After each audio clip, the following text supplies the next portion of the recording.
మద్దతు తెలిపి మాట్లాడారు. ఉద్యోగుల సమస్యలను ఛాయ్ తాగేంత సమయంలో పరిష్కరిస్తానని చెప్పిన సీఎం రేవంత్ రెడ్డి ఏడాది గడుస్తున్నప్పటికీ ఇంతవరకు ఛాయ్ తాగటం లేదా అని ప్రశ్నించారు. హామీలపై పొంతనలేని సమాధానాలు ఇస్తున్నారన్నారు.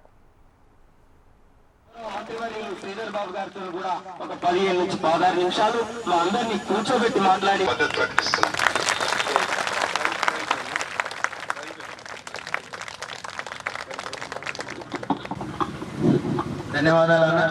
మొదటి హామీ టెంట్ కిందనే నెరవేర్చిండు, దానికి నేను ధన్యవాదాలు. మా కిషన్ రెడ్డి అన్న కూడా ఒక స్టూడెంట్ లీడర్ నుంచి కేంద్ర మంత్రి వరకు అణువణువు ఎదిగినటువంటి గొప్ప లీడర్ పక్కకుండా ఆ ప్రయాణం చేస్తారని సంపూర్ణ విశ్వాసాన్ని ప్రకటిస్తా ఉన్నాం. సమగ్ర శిక్ష ఉద్యోగులు వారి న్యాయమైనటువంటి డిమాండ్లు ప్రభుత్వం వెంటనే తీర్చాలని ధర్నా చేస్తున్నా కూడా ప్రభుత్వం ఏమాత్రం కూడా చెల్లించలేదు. గతంలో రాష్ట్ర కాంగ్రెస్ పార్టీగా అధ్యక్షునిగా ఉన్నప్పుడు ఈనాటి ముఖ్యమంత్రి రేవంత్ రెడ్డి గారు కాంగ్రెస్ ప్రభుత్వం అధికారంలోకి వచ్చినటువంటి వెంటనే మీ సమస్యలను ఛాయ్ తాగినంతసేపులో పరిష్కారం చేసే బాధ్యత మాది అని అన్నారు.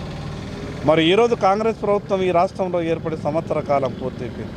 ఇంకా వాళ్ళ సమస్యలుగానే ఉన్నాయి. ప్రభుత్వం ఈరోజు 20,000 మంది వీళ్ళు ధర్నా, దాదాపు 600 పాఠశాలల మూసివేత, 2 లక్షల మంది విద్యార్థుల భవిష్యత్తు ప్రశ్నార్థకరం. మరి ఈ సమస్యలన్నిటికీ ప్రభుత్వం బాధ్యత వహించాలి.